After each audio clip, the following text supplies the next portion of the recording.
Thanks, Dave. It's great to be back again this year. And, well, you wasted enough time here tonight, so I'm going to start things off. Our first induction is in the team category, sponsored by the Cape Breton Post, and I would like to ask Director of Sales and Marketing for the Cape Breton Post, Robbie Redshaw, to make the presentation.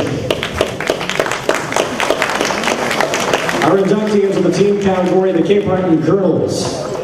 In the 1981-82 edition of the Cape Breton Colonels, may have been a mixed talent from different local minor hockey associations, but together they gelled both on and off the ice to put together a memorable season, which would result in the Maritime Midget AAA Hockey League Championship and a bronze medal at the Air Canada National Cup at the Midget Hockey Championship. The Colonels finished second in the regular season standings that year behind the Dartmouth Forbes Chevys. Both teams met in the league final, with the winner to advance to the Air Canada Cup being held in Victoria, BC. Cape Breton upset Dartmouth in their best-of-5 series 3-1, winning the final game in the Chevy's own barn. The Colonels were led offensively that season by forward Fabian Joseph, who set records for goals, who had 53 and points 97 in a season. In goal, Phil David set a record with 4 shutouts in the season, a mark that was equaled by Trent Kvecki of Dartmouth a decade later. Their 1982 league championship victory was the first for the Colonels, who wouldn't win the title again until 1991. The Colonels under head coach and former NHLer Paul Jigger Andrea, assistant coach Jackie McKeegan Sr., and supported by manager Ron McCarron and equipment manager Teddy Guthrow, faced stiff competition in the National Midget Tournament. Entries included the eventual champion Burnaby Winter Club Travelers, led by future NHLer Cliff Ronning, the Notre Dame Hounds of Saskatchewan, boasting the likes of Wendell Clark, Gary Lehman, and Russell Courtnall, and St. Croix Governors that starred Patrick Waugh in goal. The Colonels eventually played in the bronze medal game against South Ottawa Warriors. Both teams battled to double overtime, and because the championship game between Burnaby and St. Croix was being televised, the Cape Breton South Ottawa tilt ended in a draw. As a result, both teams were awarded the bronze medal. Ladies and gentlemen, the Cape Breton Colonels.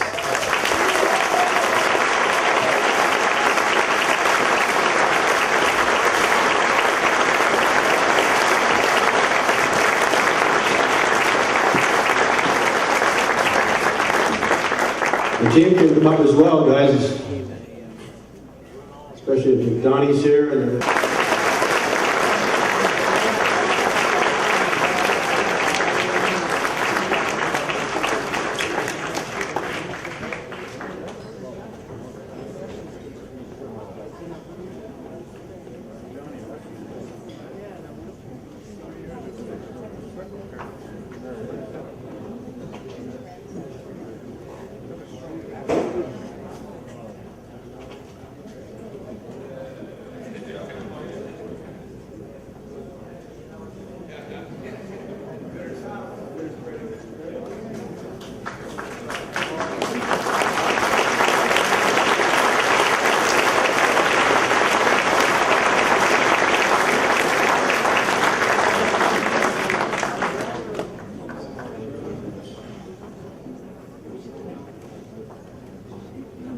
I guess we want to start by singing Happy Birthday to Joyce McKeegan. Come on, boys, help me here. Happy birthday to you. Happy birthday to you. Happy birthday, dear Joyce. Happy birthday to you.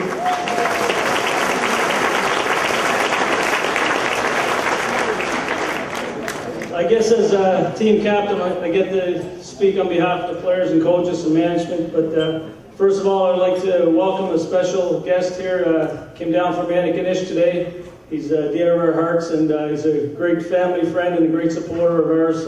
Rocky McDougall's in the house. Rock, want to please stand up?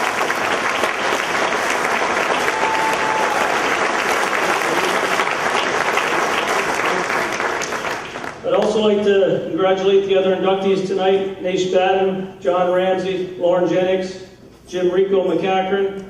I was a bat boy for the Sooners when the the old Sooner days in the 70s, and I remember going up to St. Peter's, and if they won, you got to stop at the Campbell's restaurant on this side of the causeway, and Rico will buy you a clam platter, but if you lost, you're coming straight home.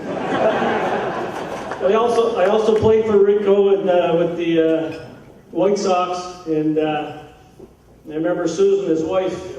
I used to get to know her quite well because I was on the bench. I wasn't much of a ball player, but there used to be all the sayings: BB, base on balls, and ERA, earned run average. And next to my name was DNP.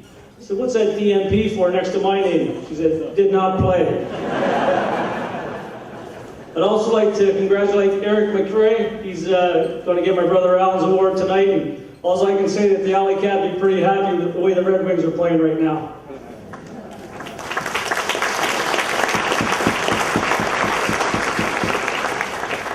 Also like to congratulate Thompson High curling teams of 57 and 58 are getting inducted tonight as well as teams.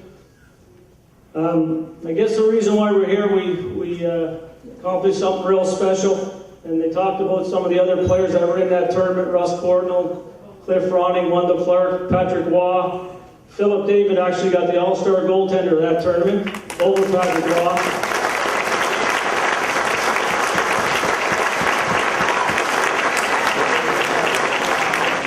We have a couple other pretty good players too. There's one guy, if you look in the OHL record book, this guy leads the all-time OHL record book in goals per game with 6. Young Jack McKeegan.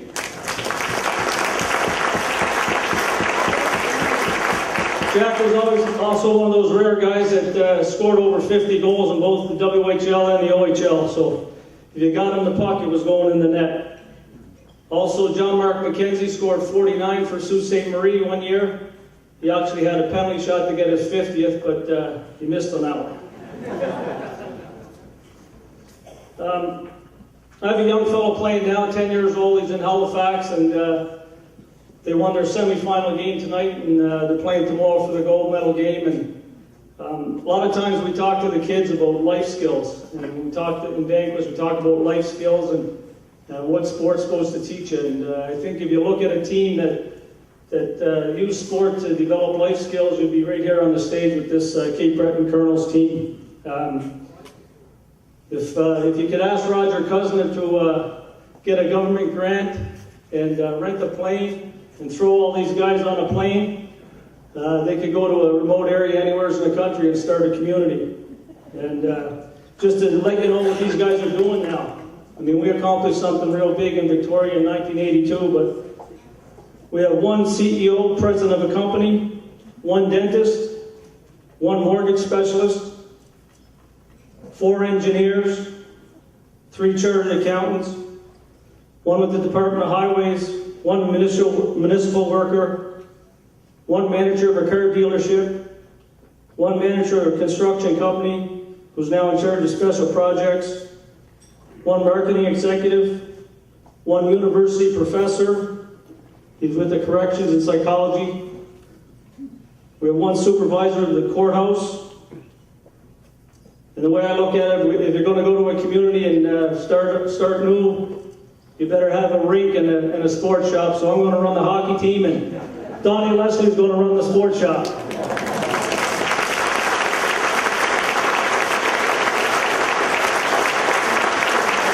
I don't know if many of you know the history of Donnie Leslie, but when you talk about young phenoms, this guy was unbelievable when he was from 6 to 12 years old. We couldn't do nothing to even tie his skates. This guy was like a wizard with the puck, and he's battling right now. We're all very proud of him. We can't take that smile off his face tonight. We're very proud of you, Donnie.